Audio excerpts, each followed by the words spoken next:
नमस्कार दोस्तों, स्वागत है आपका मेरे YouTube चैनल ग्लोबल यूट्यूबर में।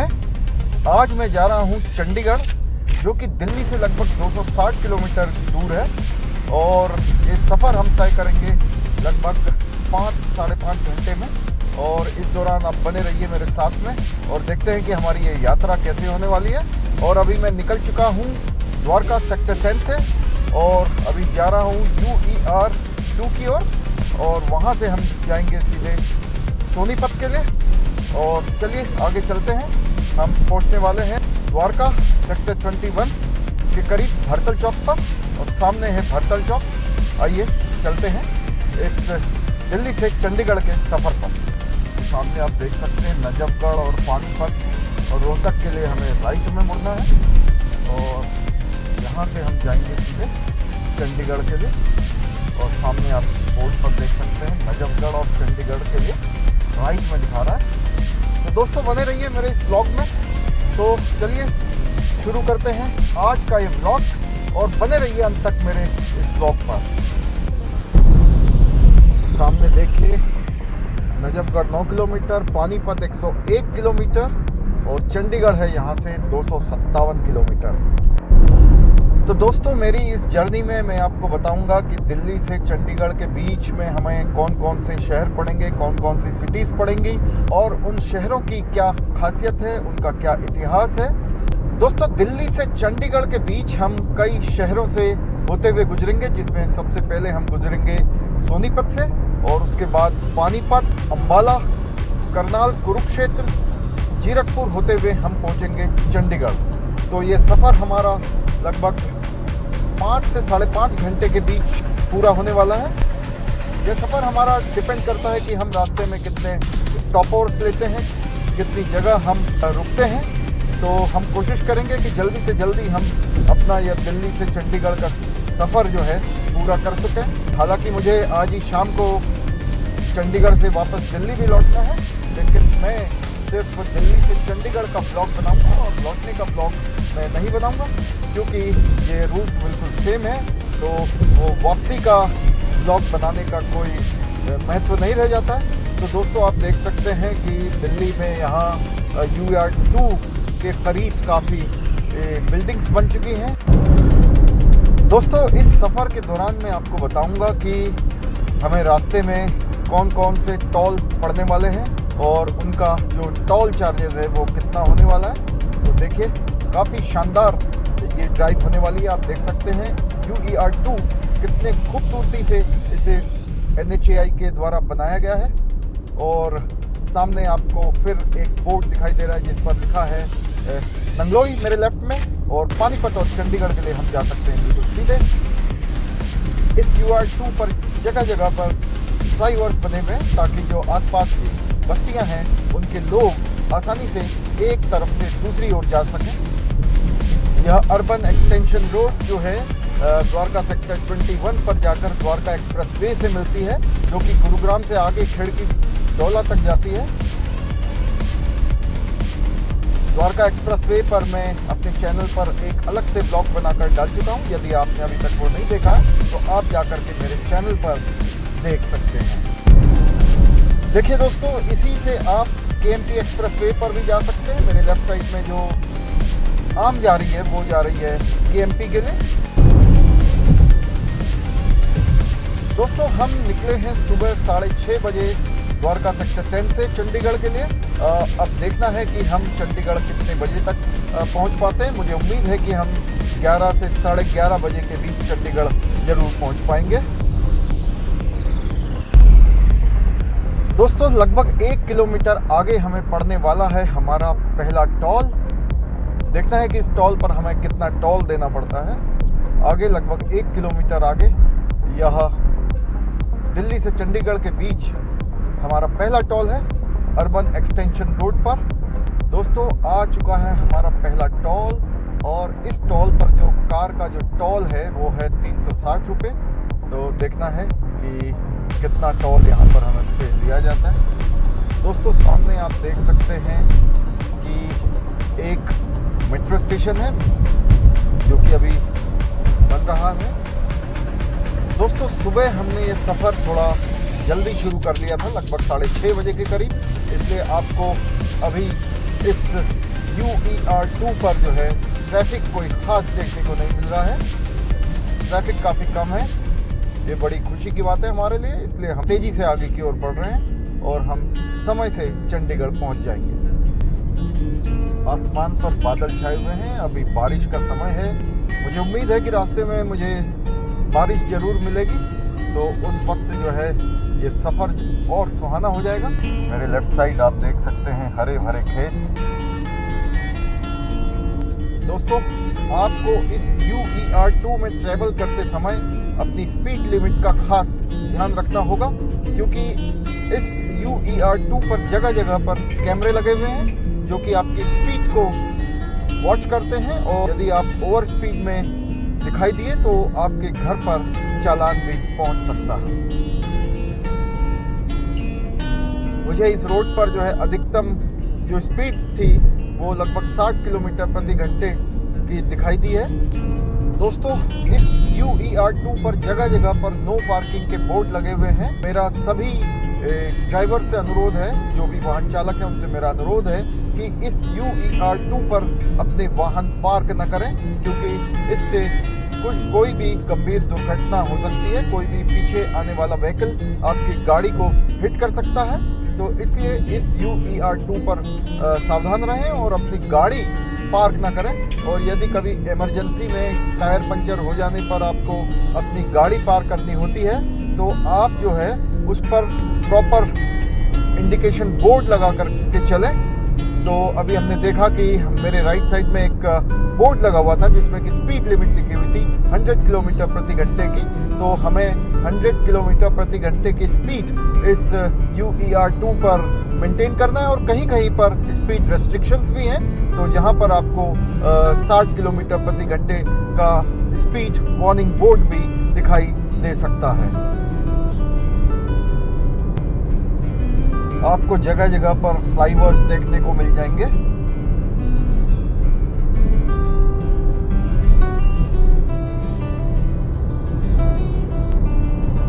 मेरे लेफ्ट साइड में सड़क जा रही है, वो जा रही है बवाना के लिए।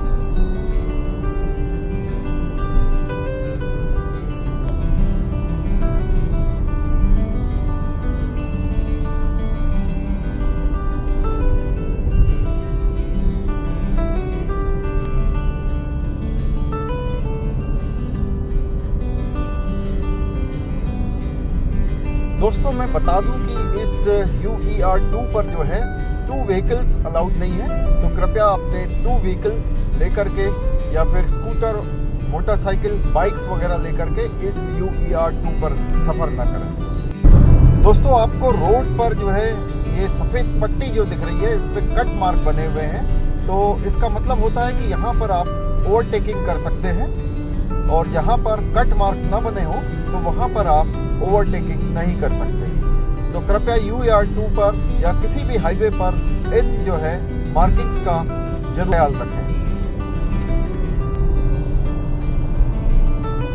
मेरे लेफ्ट साइड में जो रोड जा रही है वो जा रही है बवाना के लिए। काफी खूबसूरत दृश्य है ये।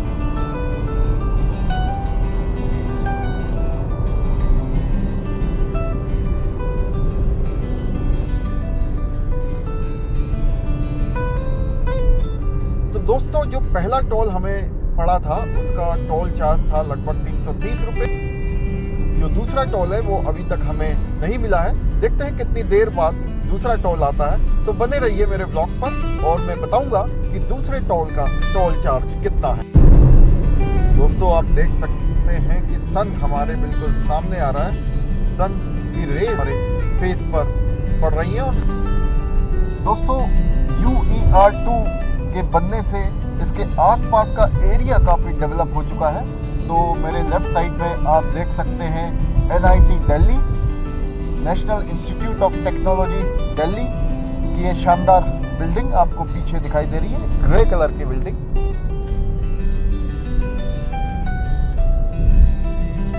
और ये एक शार्प कर्व है यहाँ पर NIT दिल्ली के ठीक सामने।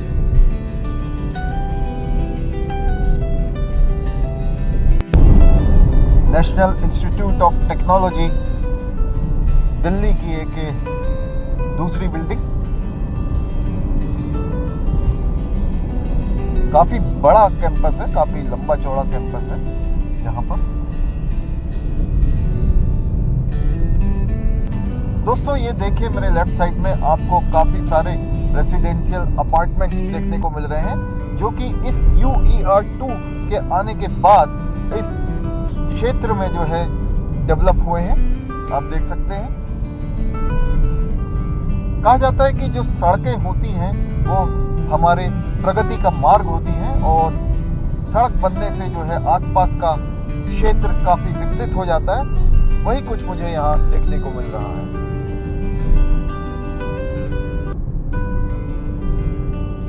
दोस्तों हम पहुंच चुके हैं सिंघू बॉर्डर के करीब, और आगे आने वाला है सोनीपत, जो कि एक ऐतिहासिक शहर है जिसका पुराना नाम स्वर्णपत था। दोस्तों हम थोड़ी देर में हम पहुंचने वाले हैं सोनीपत, और अभी हम आ चुके हैं सोनीपत के आउटस्कर्ट्स में, और इसी तरह से हम आ चुके हैं पुराने GT रोड पर, जिसे कि अब NH44 कहा जाता है। तो दिल्ली से सोनीपत की हमारी जो दूरी है वो लगभग 45 किलोमीटर है, और यह सफ़र हमें लगभग 60 मिनट में तय करना था, लेकिन हमें CNG भरवाने में थोड़ा समय लग गया, तो इसलिए लगभग 1 घंटा 10 मिनट में हम दिल्ली द्वारका से सोनीपत की यह दूरी को तय करेंगे। और सामने आप देख सकते हैं सोनीपत की जो हाई राइज बिल्डिंग्स हैं वो आपको दिखाई दे रही है मेरे राइट साइड में, और हम गुजर रहे हैं सोनीपत शहर के भीतर से इन द सेंस हम सोनीपत को बाईपास कर सीधे आगे जाएंगे पानीपत के लिए।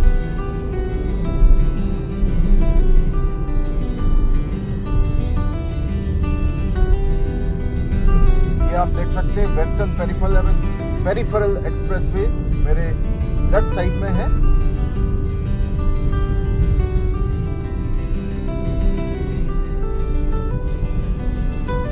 ये काफी खूबसूरत सा टावर लग रहा है यहाँ सोनीपत में।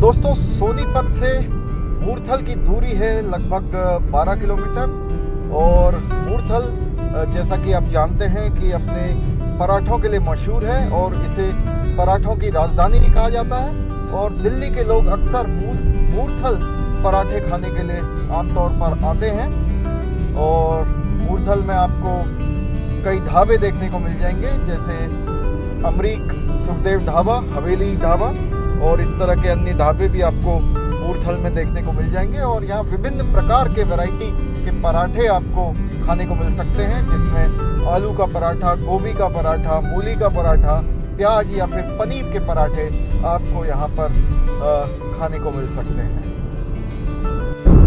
सामने आपको दिख रहा है गोल्डन हट रेस्टोरेंट्स, यहाँ पे आपको रूम्स भी मिल जाएंगे। ये देखिए रियल पंजाबी ढाबा, और यहाँ पे वाइन शॉप भी है।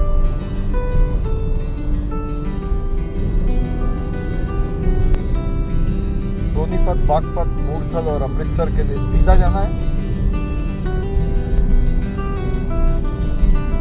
दोस्तों मेरे लेफ्ट साइड में निकला है झिलमिल ढाबा, इससे पहले निकल चुका है पहलवान ढाबा, जो कि यहाँ का एक फेमस ढाबा है।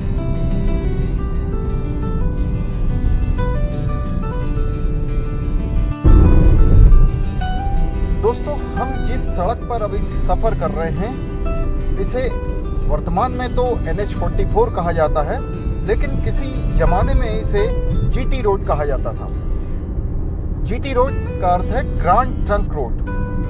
दोस्तों यह एक ऐतिहासिक सड़क है जिसे कि भारत के शहंशाह शेर शाह सूरी ने 16वीं शताब्दी में बनाया था, और यह सड़क बांग्लादेश के चिटगांव से लेकर दिल्ली होते हुए लाहौर तक जाती थी। तो आप देख सकते हैं इस ऐतिहासिक सड़क को जिस पर हम सफ़र कर रहे हैं। तो मेरे साथ साथ आप वर्तमान से लेकर इतिहास की भी जानकारी मेरे इस ब्लॉग में प्राप्त करिए। दोस्तों, ये मेरे लेफ्ट साइड में आपको देखने को मिल रहे हैं बहुत सारे ढाबे, और मेरे लेफ्ट साइड में ये है यहाँ का एक फेमस अमरीक सुखदेव ढाबा, जो कि मूर्थल का एक फेमस ढाबा है जो मेरे लेफ्ट साइड में है।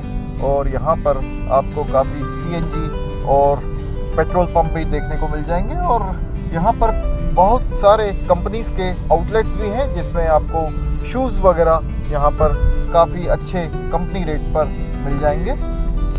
तो दोस्तों, हम निकल रहे हैं मूर्थल से, जो कि सोनीपत से लगभग 10-12 किलोमीटर की दूरी पे है, और आगे हम जा रहे हैं पानीपत के लिए। ये देखिए, मेरे राइट साइड में हवेली ढाबा है, और सामने राइट साइड में ही आपको प्यूमा और स्केचर्स के आउटलेट मिल जाएंगे, जहां से आप शूज़ वगैरह खरीद सकते हैं। और ऐसे ही मेरे लेफ्ट साइड में है रेशम ढाबा, और ये देखिए, ये है सुविधा आउटलेट, और ये है बीकानेर वाला, ये है हवेली रेस्टोरेंट। तो इस तरह से काफ़ी सारे रेस्टोरेंट्स आपको यहाँ मूर्थल में देखने को मिल जाएंगे। और आगे आने वाला है एक टॉल। दोस्तों, दिल्ली से चंडीगढ़ की हमारी इस यात्रा में मूर्थल के जस्ट आगे हमें यह दूसरा टोल पड़ा है। देखना है कि इस दूसरे टोल पर हमें कितना टोल चार्जेस देना पड़ता है। जो पहला टोल हमें UER2 पर पड़ा था, वह एक बैरियरलेस टोल था, लेकिन इस टोल पर बैरियर लगा है, और हमें फास्टैग को स्कैन करके टोल चार्जेस पे करके इस टोल प्लाजा से आगे जाना पड़ेगा। और इस टोल पर हमें 120 रुपये टोल देना पड़ा है, और अब हम अपने आगे का सफर शुरू करते हैं। दोस्तों, मूर्थल से हम आगे बढ़ चुके हैं और जा रहे हैं पानीपत की ओर। जहाँ तक पानीपत के इतिहास का सवाल है, मैं आपको बता दूं कि पानीपत अपनी 3 लड़ाइयों के लिए बहुत अधिक प्रसिद्ध है। पानीपत की पहली लड़ाई जो हुई थी जहीरुद्दीन बाबर और इब्राहिम लोदी के मध्य, जो कि सन 1526 में हुई थी। और पानीपत की दूसरी लड़ाई हुई थी अकबर और हेमू के बीच में, जिसमें हेमू की हार हुई थी और भारत में मुगल सल्तनत मजबूत हुई थी। और एक कह सकते हैं, वैसे तो बाबर ने भी इब्राहिम लोदी को पानीपत की पहली लड़ाई में हराकर भारत में मुगलिया सल्तनत की स्थापना की थी, लेकिन जो हुमायूं था उसकी हेमू से बीच में हार हो गई थी और दिल्ली पर हेमू का शासन हो गया था। लेकिन 1556 में अकबर ने अपने सेनापति के साथ जो है हेमू को हराकर दिल्ली की सल्तनत पर कब्जा कर लिया था।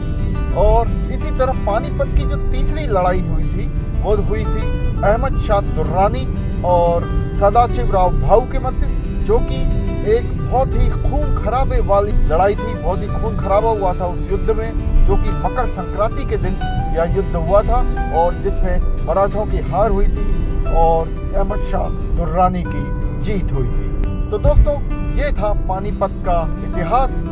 और आज जो है पानीपत अपने हैंडलूम, अपने कालीन और अपनी रिफाइनरी और अपने टेक्सटाइल के लिए प्रसिद्ध है, और इसलिए पानीपत को टेक्सटाइल सिटी भी कहा जाता है।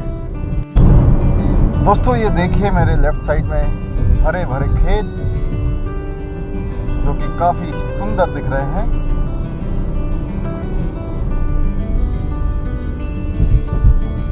ये है NH44।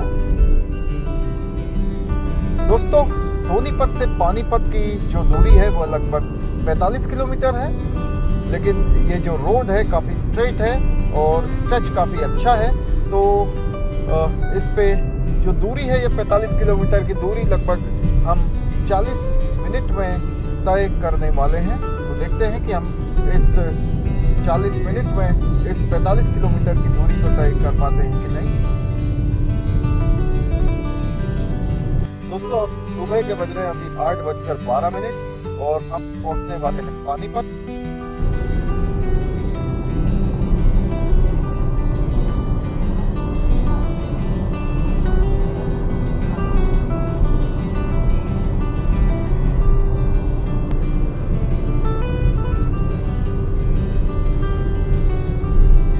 दोस्तों, सामने आप बोर्ड पर देख सकते हैं, कार के लिए स्पीड है 100 किलोमीटर प्रति घंटे की और ट्रक्स के लिए स्पीड है 80 किलोमीटर प्रति घंटे की। इस सोनीपत से पानीपत के हाईवे के बीच में।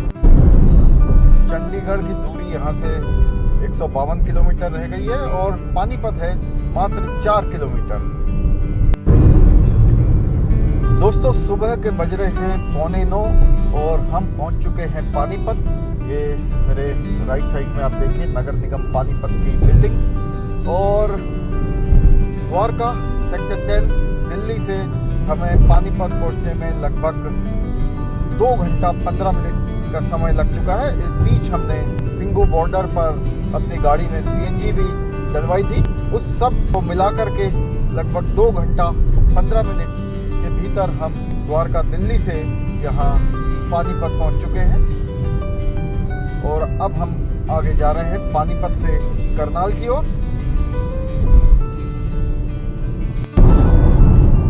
ये जुडिशियल कॉम्प्लेक्स पानीपत और ये जिला सचिवालय डिस्ट्रिक्ट सेक्रेटेरिएट पानीपत।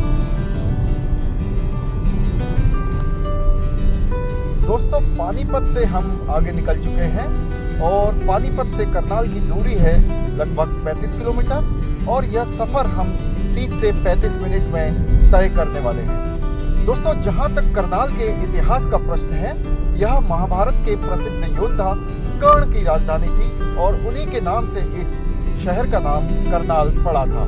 और जहां तक मॉडर्न हिस्ट्री का सवाल है, करनाल में पर्शियन सुल्तान नादिर शाह का दिल्ली के सुल्तान मोहम्मद शाह के साथ युद्ध हुआ था, जिस युद्ध में मोहम्मद शाह की हार हुई थी और नादिर शाह ने दिल्ली को अपने कब्जे में ले लिया था।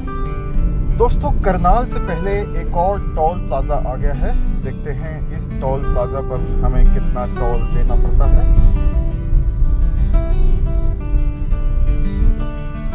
ये टोल अभी चालू नहीं है, आगे हम निकल चुके हैं बिना टोल पे किए हुए। हालांकि टोल तो बना हुआ था लेकिन वहाँ पे टोल बैरियर नहीं लगा था, तो इसीलिए हम आसानी से वहाँ से आगे बढ़ चले हैं और जा रहे हैं करनाल की ओर। दोस्तों आप देख सकते हैं ये जो NH44 है, ये 6 लेन रोड है जिसमें 3 लेन आने के लिए है और 3 लेन जाने के लिए। और ये काफ़ी खूबसूरत है और काफ़ी शानदार सड़क है ये। इसमें आपको एक भी गड्ढा देखने को नहीं मिलेगा और आपकी ड्राइव जो है काफ़ी स्मूथ है इस रोड पर। ये DAV public school Madhuban Karnal.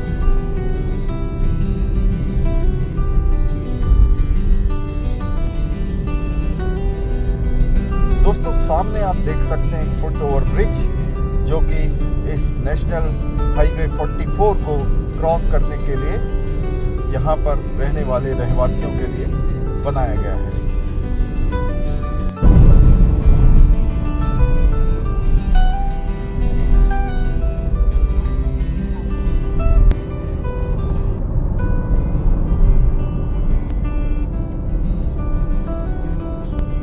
दोस्तों हम निकल चुके हैं करनाल से और आगे बढ़ रहे हैं कुरुक्षेत्र के लिए।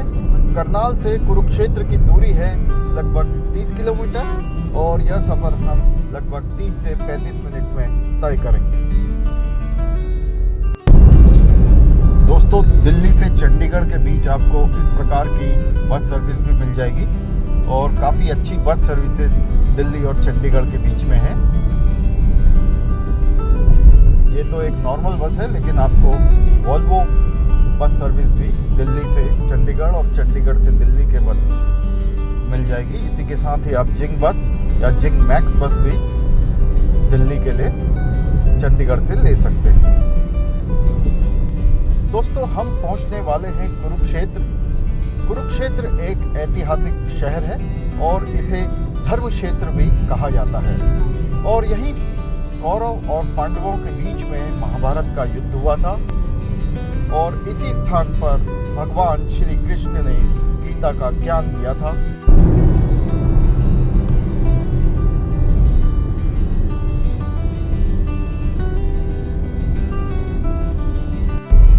दोस्तों करनाल से आगे करनाल और कुरुक्षेत्र के बीच में हमें ये ट्रैफिक पहली बार देखने को मिल रहा है। यहाँ पर देखिए काफ़ी ट्रैफिक है और धीरे धीरे ट्रैफिक मूव हो रहा है। हो सकता है सामने कुछ समस्या हो, कोई प्रॉब्लम हो, उसके कारण से ट्रैफिक यहाँ पे लगा हुआ है। देखते हैं क्या कारण है, यहाँ पे इतना ट्रैफिक क्यों है इस NH44 में। यहाँ पर एक छोटी सी पुलिया थी जिसके कारण से बॉटल नेक बन रहा था, उसी के कारण से यहाँ पे ट्रैफिक लगा हुआ था। अब हम आगे निकल चुके हैं कुरुक्षेत्र के लिए। आप देख सकते हैं करनाल और कुरुक्षेत्र के बीच में भी काफ़ी संख्या में यहाँ पर आपको ढाबे और रेस्टोरेंट्स देखने को मिल जाएंगे। मेरे राइट साइड में है हवेली रेस्टोरेंट और आगे है विवान ढाबा।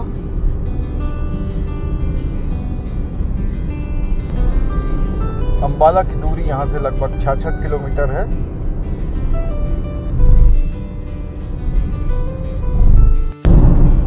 दोस्तों, इस रूट पर आपको काफ़ी संख्या में ऐसे ऑयल टैंकर्स दिख जाएंगे।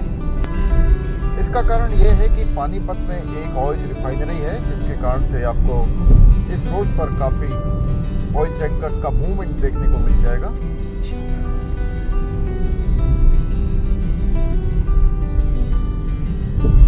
चंडीगढ़ है यहाँ से 111 किलोमीटर और हम अभी निकले हैं करनाल से आगे कुरुक्षेत्र के लिए।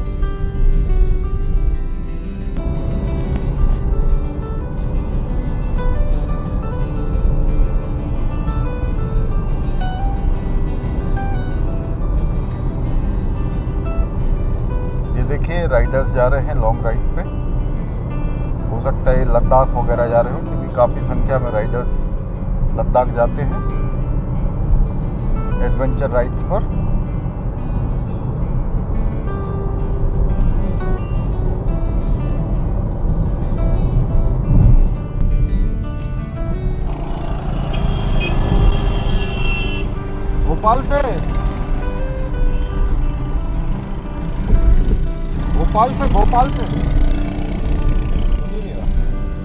भोपाल से आ रहा है ये। काफी संख्या में यहाँ पे गड्ढे दिख रहे हैं, रोड उतना स्मूथ नहीं है।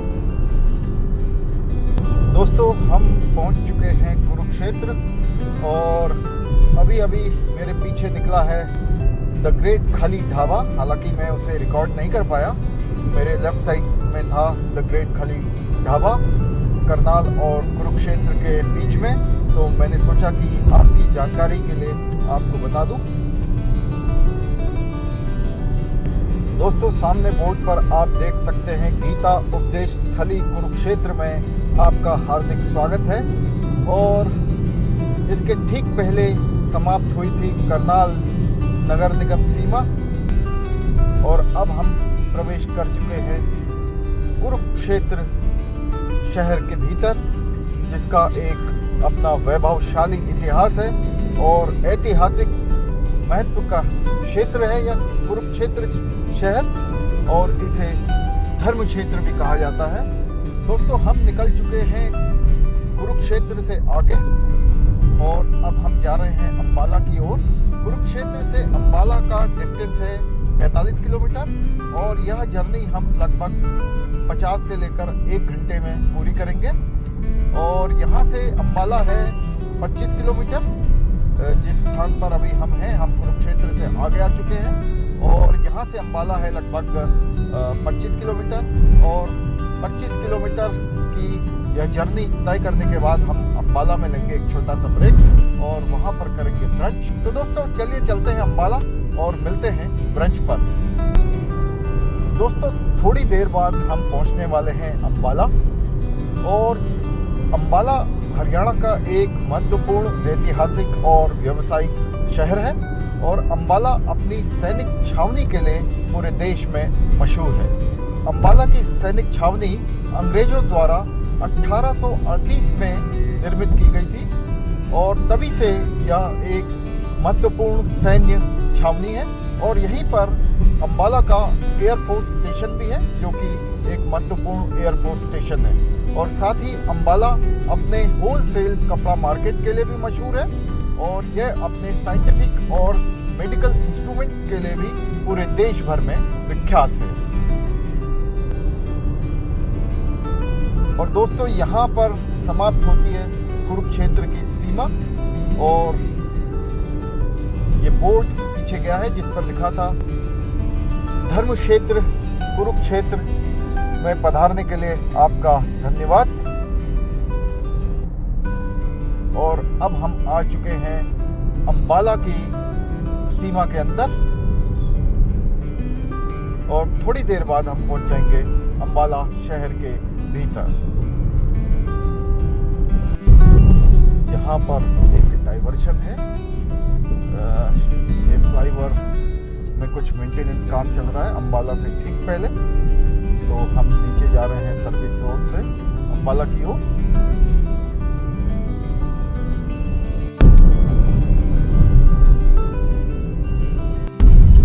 देखो भाई साहब, यहाँ पर एक गाड़ी पलटी हुई है, ये लगता है इसमें कुछ अनाज वगैरह का गाड़ी है ये, और ये गेहूं बिखरा पड़ा हुआ है लगता है।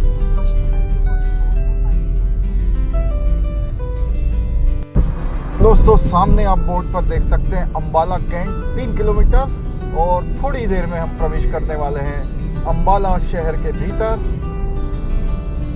और यहाँ पर हम लेंगे एक ब्रेक और करेंगे ब्रंच। दोस्तों ये आ गया है अंबाला शहर का फेमस धनुष बाण का गेट, और जिसके बीच में रखा हुआ एक शंख जो कि अंबाला शहर की पहचान है, और लिखा हुआ है हरियाणा अंबाला आपका करता है। इसे हरियाणा का स्वर्ण द्वार भी कहा जाता है। देखिए बहुत ही खूबसूरत ये गेट बना है तीर कमान के रूप में।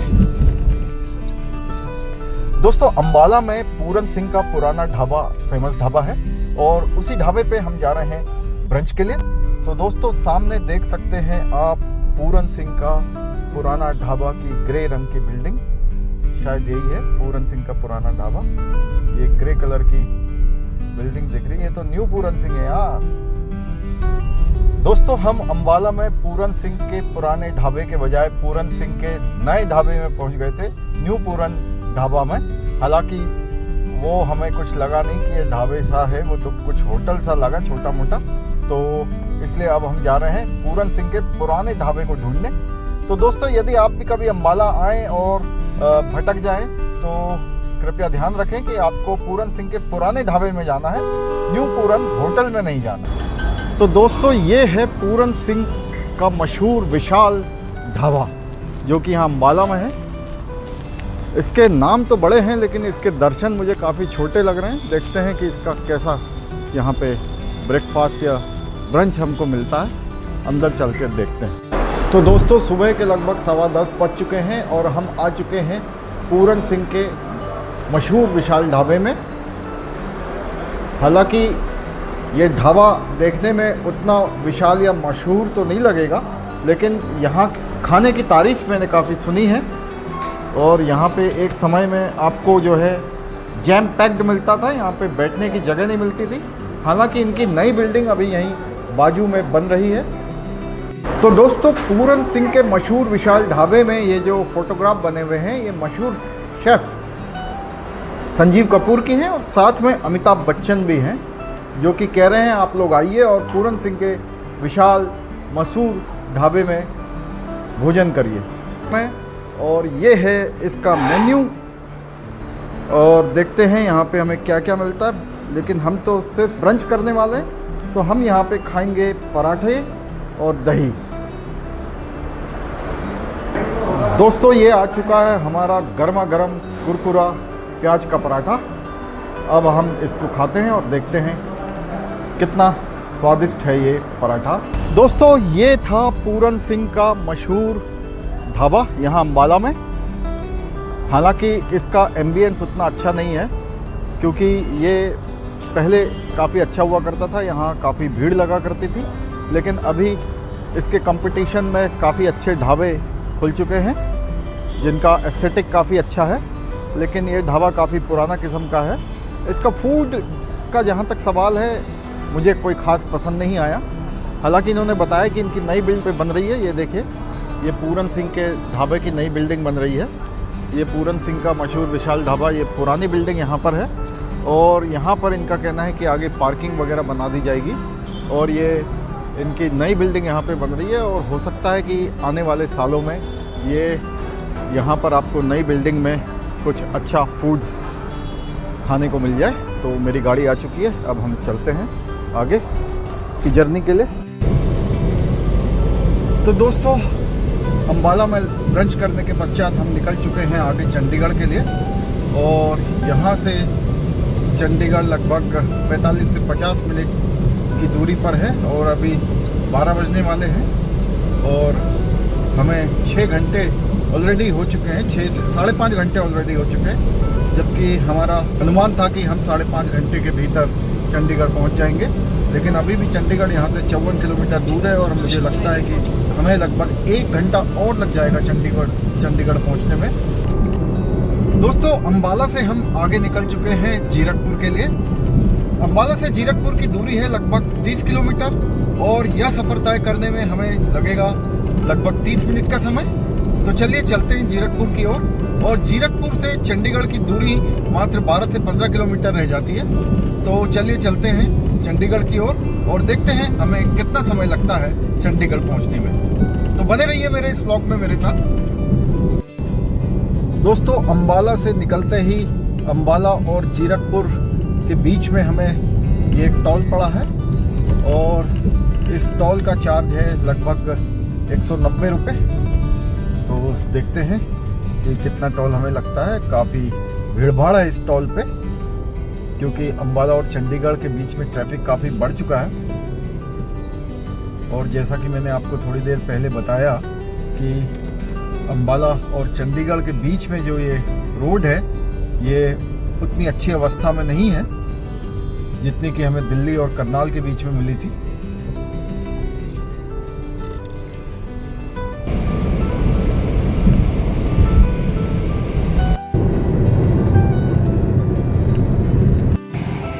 अभी हमारी गाड़ी में सीएनजी फिल हो रही है। दोस्तों, मैं आपसे ये कहना चाहूँगा कि कभी भी सीएनजी वाहन से सफ़र ना करें क्योंकि इसकी टैंक की कैपेसिटी काफ़ी कम होती है और बार बार आपको सीएनजी फिलिंग के लिए हाईवे पर रुकना पड़ता है। तो अभी सीएनजी भर चुकी है और ये इस वॉल को निकाल रहे हैं और अब हम आगे बढ़ेंगे यहाँ से चंडीगढ़ के लिए।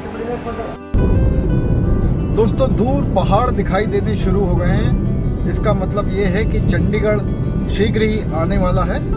मेरे सामने एक ट्रक जा रहा है, जैसे ही हम इस ट्रक को ओवरटेक करके आगे जाएंगे तो मैं आपको जूम करके दिखाता हूँ कि जो पहाड़ हैं, जो शिवालिक की पहाड़ियाँ हैं, वो यहाँ से दिखाई देनी शुरू हो गई हैं। और एक ये बहुत ही अच्छा यहाँ पे वॉल दिख रही है। मेरे ख्याल से कोई कॉलोनी यहाँ पे आने वाली है। और ये डी मार्ट चंडीगढ़।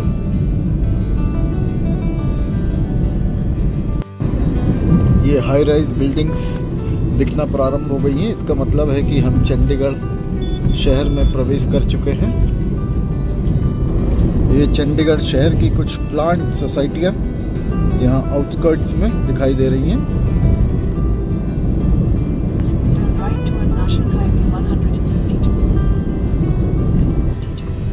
यहाँ पे वेस्ट साइड का एक आउटलेट है जो कि टाटा ग्रुप का है।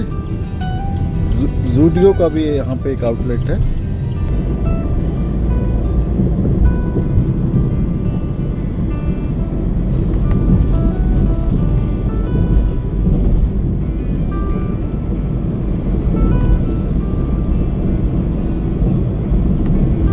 ये इलाका काफी डेवलप्ड लग रहा है।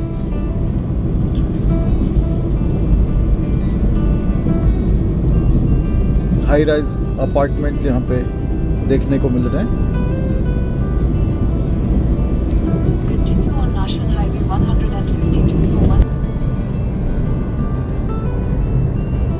सामने एक हाई राइज बिल्डिंग है जिस पर लिखा हुआ है सुषमा इन्फिनियम।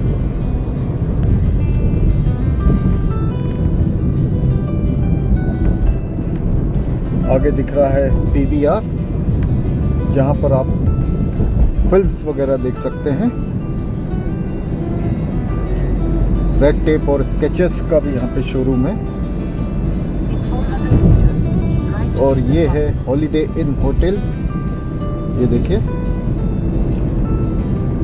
ये जो ब्राउन कलर की बिल्डिंग है ये है हॉलिडे इन होटल। और नीचे बने हुए कुछ शॉपिंग आउटलेट्स। यहाँ पे सबवे फूड जॉइंट भी है। दोस्तों, ये चंडीगढ़ शहर जो है ये पंजाब और हरियाणा दोनों की संयुक्त राजधानी है। दोस्तों, दिन के 12:20 हो चुके हैं और लगभग 12:30 बजे तक हम अपनी मंजिल तक पहुंच जाएंगे। इसका मतलब ये है कि हमें लगभग 6 घंटे का समय लगेगा दिल्ली से चंडीगढ़ पहुंचने के लिए, क्योंकि हम सुबह निकले थे 6:30 बजे के करीब और अभी 12:30 बजने में 10 मिनट शेष है। इसका मतलब है कि दिल्ली से हमारी जो चंडीगढ़ की यात्रा है वह लगभग 6 घंटे में पूरी हुई है। तो यदि आप भी दिल्ली से चंडीगढ़ आना चाहते हैं तो ये मान के चलिए कि यदि आप नॉन स्टॉप आते हैं तो आपको 5 घंटे, यदि आप रुक कर आते हैं तो आपको लगभग 6 घंटे लगने वाले हैं। चंडीगढ़ जो शहर है, यहाँ की जो सड़कें हैं वो काफ़ी खूबसूरत हैं और चंडीगढ़ शहर को ब्रिटिश आर्किटेक्ट ली कर्बूजियर द्वारा डिज़ाइन किया गया है। दोस्तों, सामने होर्डिंग पर आप देख सकते हैं लिखा हुआ है welcome to Chandigarh the city beautiful. इसका मतलब है कि आप चंडीगढ़ शहर में प्रवेश कर चुके हैं। दोस्तों, भारत के सबसे खूबसूरत शहरों में श्रीनगर और उदयपुर के बाद चंडीगढ़ को तीसरा स्थान प्राप्त है और ऐसे ही स्वच्छता सर्वेक्षण में चंडीगढ़ को दूसरा स्थान प्राप्त हुआ है। दोस्तों, चंडीगढ़ का नाम मां चंडी के मंदिर के ऊपर रखा गया है और सन 47 में पंजाब की राजधानी लाहौर व पाकिस्तान में चले जाने के कारण चंडीगढ़ को पंजाब की राजधानी के रूप में विकसित किया गया। तो आप देख सकते हैं चंडीगढ़ शहर की सड़कें कितनी शानदार हैं। ये आप देखिए, काफ़ी खूबसूरत सड़कें चंडीगढ़ शहर की है। इस शहर को काफ़ी प्लानिंग से डिज़ाइन किया गया है और चंडीगढ़ को विभिन्न सेक्टरों में बांटा गया है।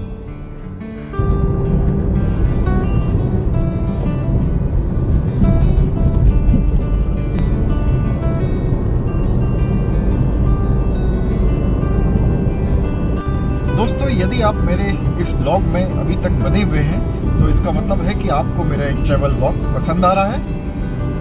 आगे भी इसी प्रकार के अन्य ट्रैवल व्लॉग देखने के लिए मेरे चैनल ग्लोबल यूट्यूबर को लाइक, शेयर और सब्सक्राइब करें। धन्यवाद। जय हिंद। भारत माता की जय।